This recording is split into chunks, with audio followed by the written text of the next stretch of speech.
Welcome to OECD Podcasts, where policy meets people. What do you do? It's a common question in casual conversation, one we've probably all asked or answered many times. But when was the last time you were really surprised by the response, taken aback or intrigued by someone's job? Probably not that often. But in a world where nearly half of all jobs risk being automated or having their tasks radically reshaped by technology, this all may be about to change. I'm Kate Lancaster. To learn more about the jobs of the future, I'm speaking today with Ben Pring, co-founder and leader of Cognizant Center for the Future of Work, and author of What to Do When Machines Do Everything. Welcome, Ben, and thank you for being with us. Great to be here, Kate. Thank you. Well, let's jump right in. Last year, Cognizant released a report, 21 Jobs for the Future. And this year, you're back with 21 more jobs for the future. So what I want to know is, how did you choose them? Are these jobs you imagined, dreamed up, or ones you identified out there in the wild, so to speak? Yeah, a combination of all of the above, really. We sort of look at all the big trends in the marketplace. We study what's going on with technology, what's going on in politics, demographical issues, cultural issues, put them all into a big stew, trying to look at them from every angle, try and think about which ones have, legs, which ones are going to be with us for a while, which ones are perhaps passing phenomena. We've all been doing this a long time. We kind of try and come up with things that we think are solid, things that are, on the borderline between our imagination, a little bit of kind of science fiction, but the reality of what's going on in the world today. So we started with a long list. We probably had about 200 ideas, and we whittle it down, and we sort of argue about it, and we drink a lot of coffee, and eventually we come up with these ones that we think are the ones we want to talk about. So how close are they to reality then? Well, we tried to structure the reports, both reports, on a timeline for the next 10 years. So some of them are very real now. Some of them are probably not going to be real for, 5, 6, 7, 8, 9 years' time. So I think that's the way to look at it. The future is always in the future, but the future is coming closer and closer. It's a horizon that's both advancing and approaching at the same time. That's right, yes, exactly. So some of the jobs, one that's very top of mind at the moment is in the cybersecurity world. Governments and big organizations have historically played defense in terms of their cybersecurity posture. We think that's changing now, and governments around the world are becoming much more aggressive and becoming more proactive in their stance towards cyber. And so one of the jobs of the future is a cyber attack agent. Is that someone who's making attacks or defending attacks? Yes, somebody who's making attacks. Someone who's making attacks. Yeah, historically, big countries like the UK, France, the US have basically been in defend mode. They're trying to repel cyber attacks from outside. But because those things are so prevalent now and so pervasive, there's sort of been a zeitgeist change, a gestalt, where we're going on the front foot now rather than always playing defense. So this is a job that's near term, possibly starting right now. But, you did a report last year. You did a report this year. Yeah. Have any of last year's jobs already come true, so to speak? Yes, they have. It's funny. One of the jobs we wrote about last year was called Financial Wellness Coach. And it was this idea that, we all kind of waste a lot of money between multiple bank accounts and credit cards and subscriptions that we have. Nobody really kind of thinks about that in a holistic way. What if you had a coach, a person who had access to your kind of financial profile, who could aggregate all of that data into a dashboard on a phone or on a laptop, but then help you think about, well, you're wasting money here. So there wasn't anything really like that when we started writing about it. But then MetLife in the US, one of the big financial institutions, they've instituted exactly that type of person, exactly that type of role. So, yeah, the imagination is becoming real in front of our very eyes. The future is now. Yeah. So how future-proof are these jobs at the same time? If technology is changing so rapidly and what needs are changing so rapidly, how do we know that the jobs of the future aren't already becoming the jobs of the past? Well, yeah, that's a very good question. I'm not somebody that ever says anything is future-proofable. Technology is changing so quickly. Nothing is future-proofable now, and I think this is one of the realities of the modern world that we're going to have to deal with. That, in the old model, you'd go to college, you'd get a degree in something, and basically then try and monetize that for 40 years, a career. That model's withering on the vine now, and I think we've got to accept as the new paradigm that we're going to do something for 10 years, and then perhaps we have to do something else for 10 years. And it's this idea that, again, you go to college for 4 years at the beginning of your career, your adult life, if you like. What if we went to college for 1 year, then worked for 10 years, then at 30 went for another year to refresh our skills or perhaps change course because technology's changed what you can do, again at 40, again at 50. The jobs in the report are very tech-oriented, a lot of them, or certainly reflecting the way the world is changing. And yet we know that 6 out of 10 adults in OECD countries lack basic ICT skills or lack hands-on everyday comfort with using a computer. They lack that kind of ITC experience. Yeah, it's going to be very, very hard to think of a job in the future that doesn't use technology in some way.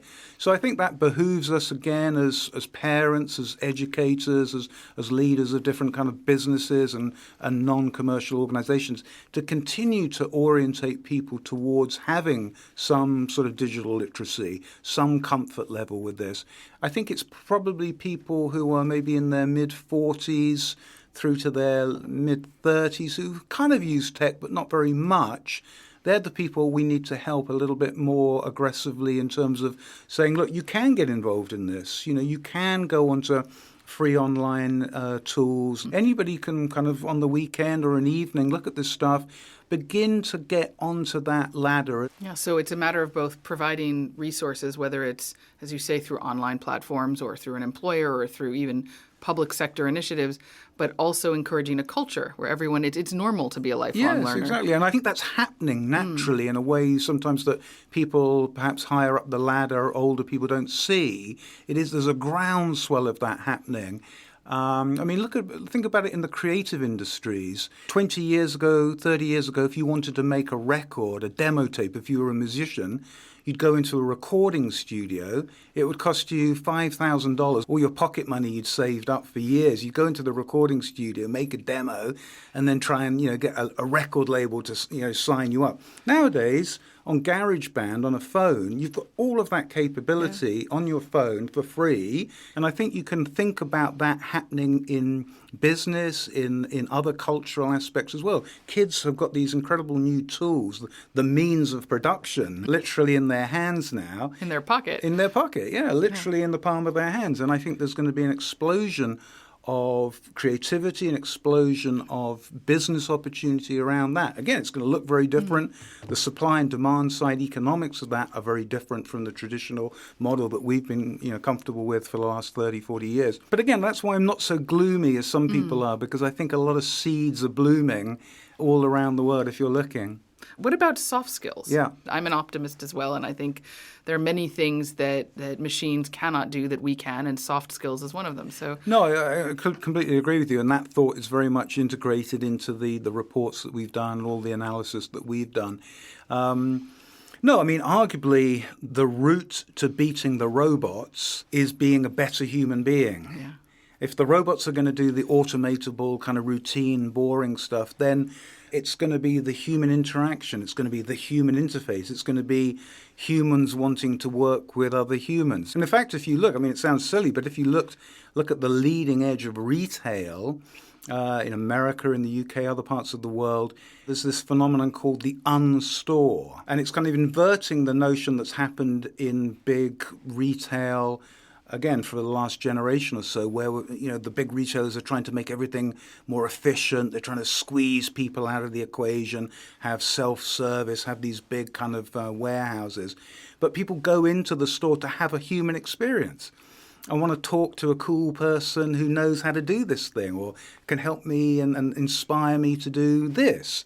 And so that human interface is actually really, really important. Just as one example, you go into a big box retail store nowadays, certainly in America where I live, it's very hard to find anybody working on the floor. If you've got a question. This happens in France too. Yeah. So where's the toothpaste? There's nobody there to ask. Yeah. And then when you do find somebody, it's some person who, without being unpleasant about it, is not a very good human being.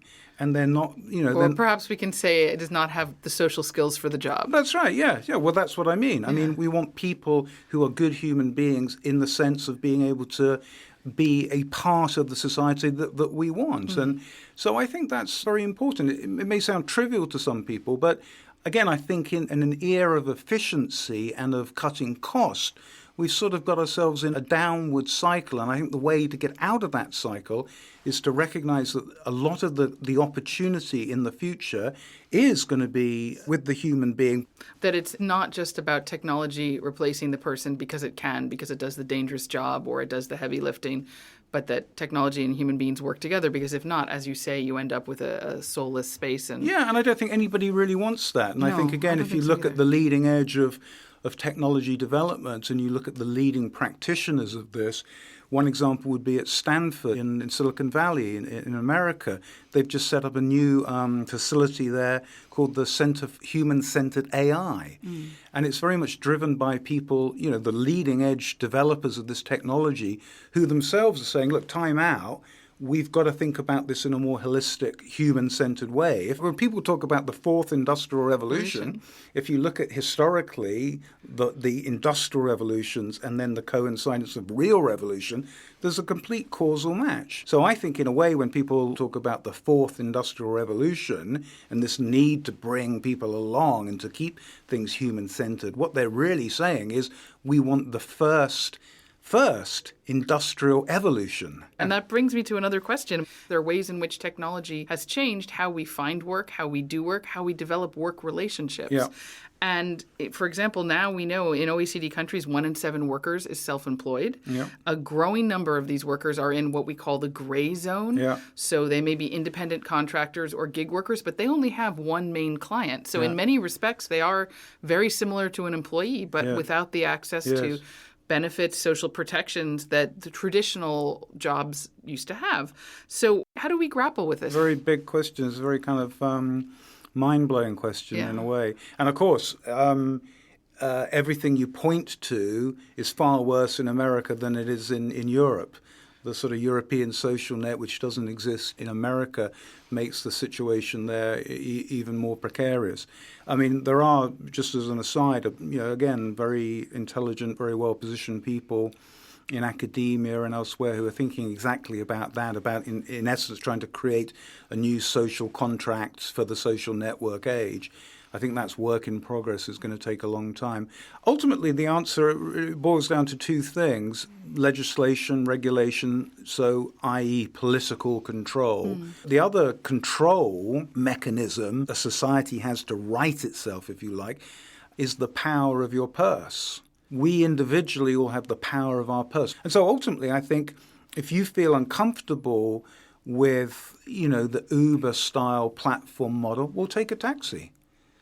I mean, I was sitting outside a cafe yesterday afternoon here in Paris, and the taxi drivers were all striking and honking their horns driving down the road. And that is literally the future of work being played out in front of consumers like us. And I mean, I don't know about you, but I took an Uber home. So it's a tough one because I'm sympathetic to those taxi drivers. They're fighting for their future.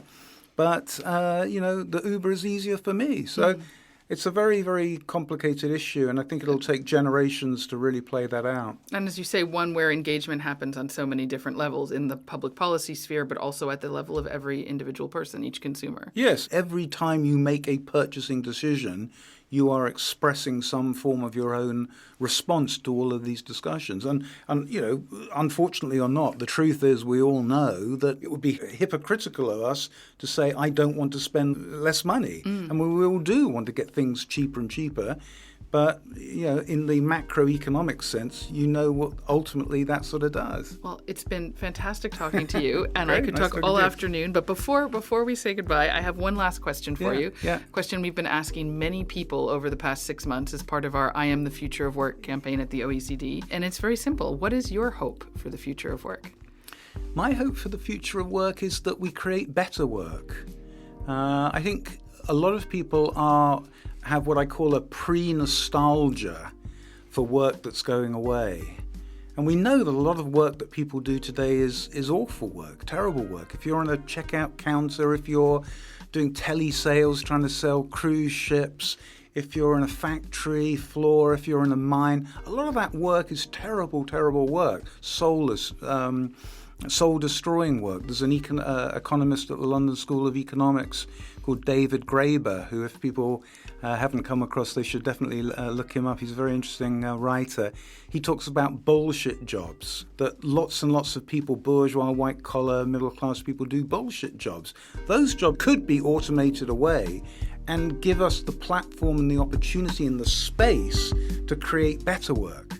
I think that's the great opportunity ahead of us. That's what excites me, is creating better work, spreading that round more broadly, allowing people to do more interesting, more creative, more fun, more engaging, more meaningful work. That's really, I think, ultimately the opportunity ahead of us. Ben, thank you very much. It's been a pleasure talking with you. I'm Kate Lancaster.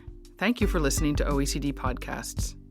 You'll find much more about the issues we've been discussing today at oecd.org, as well as at www.cognizant.com. To add your voice to the OECD I Am the Future of Work campaign, go to oe.cd/FOW.